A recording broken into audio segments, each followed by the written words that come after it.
Katika kipindi cha miaka miwili iliyopita, mabadiliko makubwa yameanza kuonekana katika maendeleo ya manispaa ya Kibaha.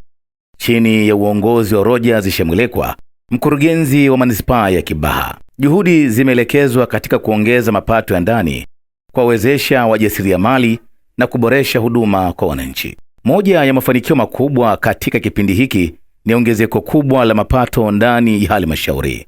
Takwimu zinaonyesha kuwa mapato yameongezeka kutoka takribani shilingi bilioni 7 hadi shilingi bilioni 17. Ongezeko hili limetokana na kuimarishwa kwa mifumo ya ukusanyaji mapato, usimamizi mzuri wa vyanzo vya mapato, pamoja na kuhamasisha wafanyabiashara na wananchi kushiriki kikamilifu katika ulipaji wa ushuru. Mapato haya yamekuwa msingi muhimu wa kutekeleza miradi ya maendeleo inayolenga kuboresha maisha ya wananchi wa Kibaha.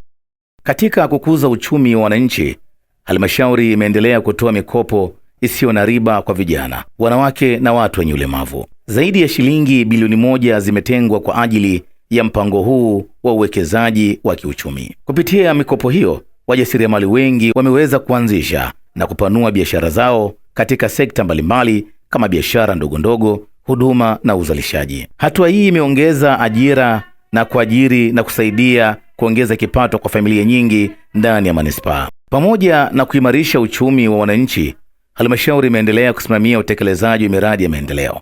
Miradi hiyo imehusisha ujenzi na ukarabati wa barabara za mitaa, madarasa katika shule za msingi na sekondari, pamoja na kuboresha miundombinu ya huduma za afya ikiwemo zahanati, wodi za hospitali. Maendeleo haya yamelenga kuboresha upatikanaji wa huduma muhimu kwa wananchi na kupunguza changamoto zilizokuwepo kwa muda mrefu.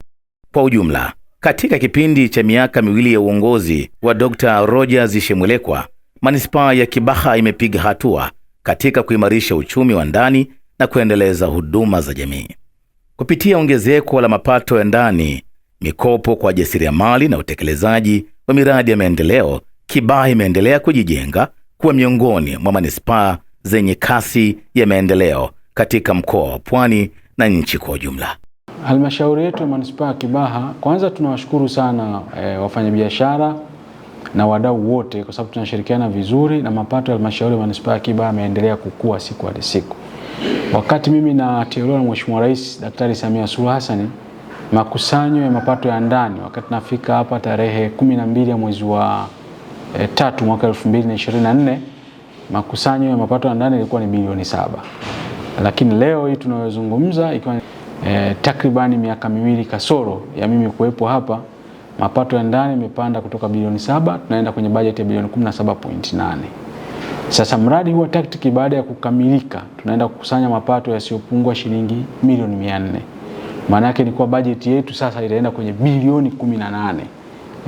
Kwa hiyo maana tunaendelea kukusanya fedha za kuwasaidia wananchi wa manispaa ya Kibaha. Kwa hiyo tunaishukuru sana huu mradi kwa sababu unaenda kuongeza tija kwenye kutoa huduma kwa wananchi wetu, sehemu sahihi za kufanyia biashara, lakini halmashauri inaenda kupata mapato ya ndani.